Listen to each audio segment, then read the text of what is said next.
નમસ્કાર ખેડૂત મિત્રો, તો આજે હું તમને ભીંડાની નવી ટેકનિક અને નવી પદ્ધતિથી જે ભીંડાની ખેતી કરી રહ્યા છે ખેડૂત મિત્ર, એ હું તમને બતાવવાનો છું. અને નવી ટેકનિકથી જે ભીંડાની ખેતી કરીએ એની અંદર કેવું રિઝલ્ટ મળે છે, કેવું ઉત્પાદન મળે છે, કેવો ગ્રોથ વિકાસ થાય છે, એ હું તમને આ જ વિડીયોની અંદર બતાવવાનો છું. બરાબર?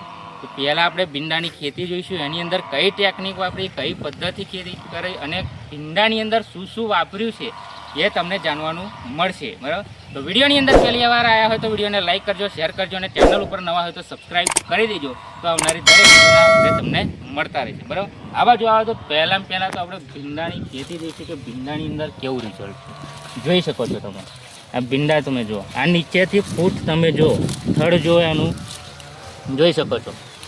આ ફ્લાવરિંગ વિકાસ આ જોઈ શકો છો તમે, જોરદાર રિઝલ્ટ. બરાબર? એક છોડ નહીં, તમે દરેક છોડ જોઈ શકો છો, એક છોડની અંદર તમે જોઈ શકો છો ફ્લાવરિંગ જોરદાર છે, રિઝલ્ટ જોરદાર છે, જોઈ શકો છો. આ ફૂટ નીચેની ફૂટ તમે જુઓ છે, આ બાજુ બતાવો, જુઓ જોરદાર કલર, ક્વોલિટી, શાઇનિંગ, વિકાસ, ગ્રીનરીને ફૂટ એની જોરદાર છે. આ બાજુ બતાવો, આખી વાડીની અંદર પહેલાં બતાવી દો.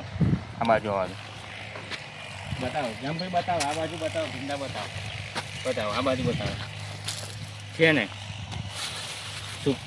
સુપર ભીંડા, એક નંબરના, કાંઈ કહેવત નહીં, કાંઈ ઘટે નહીં ખેડૂત મિત્રો, એવા જોરદાર ભીંડા થયા છે. બરાબર?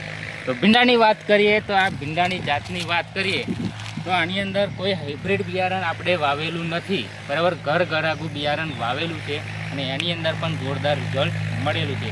એવું નથી કે હાઇબ્રિડ બિયારણ વાવીએ તો જ ભીંડાની ખેતી જોરદાર થાય. ઘરઘરાગું બિયારણ વાવવાથી પણ જોરદાર ખેતી થઈ શકે છે. એની અંદર એવી ટેકનિક અને એવી પદ્ધતિ વાપરવી જોઈએ. બરાબર?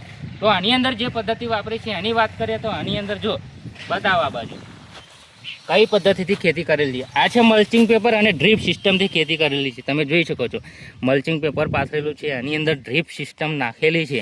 તો ડ્રીપ સિસ્ટમ અને મલ્ચિંગ પેપર વાપરવાના ફાયદા એટલા થાય કે એની અંદર જે કચરું થાય એ કચરું તો થડની અંદર થાય નહીં પહેલું તો. બરાબર?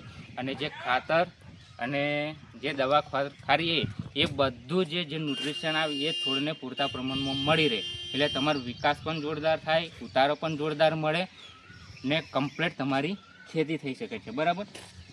આની અંદર આપણે વધારે ટ્રીટમેન્ટ નથી કરી, પણ જે પાયાનું ખાતર આવે એ પાયાનું ખાતર નાખેલું છે અને જોરદાર રિઝલ્ટ મળેલું છે. તો તમે કમેન્ટમાં જરૂર જણાવો કે તમે કઈ રીતના ખેતી કરો છો, તમે કયું બિયારણ વાવો છો અને આ ભીંડાની ખેતી તમને કેવી લાગી અચૂકથી કોમેન્ટ કરજો. અને વિડીયોની અંદર પહેલી વાર આવ્યા હોય તો લાઇક, શેર અને સબસ્ક્રાઈબ કરવાનું ભૂલતા નહીં. ઓકે.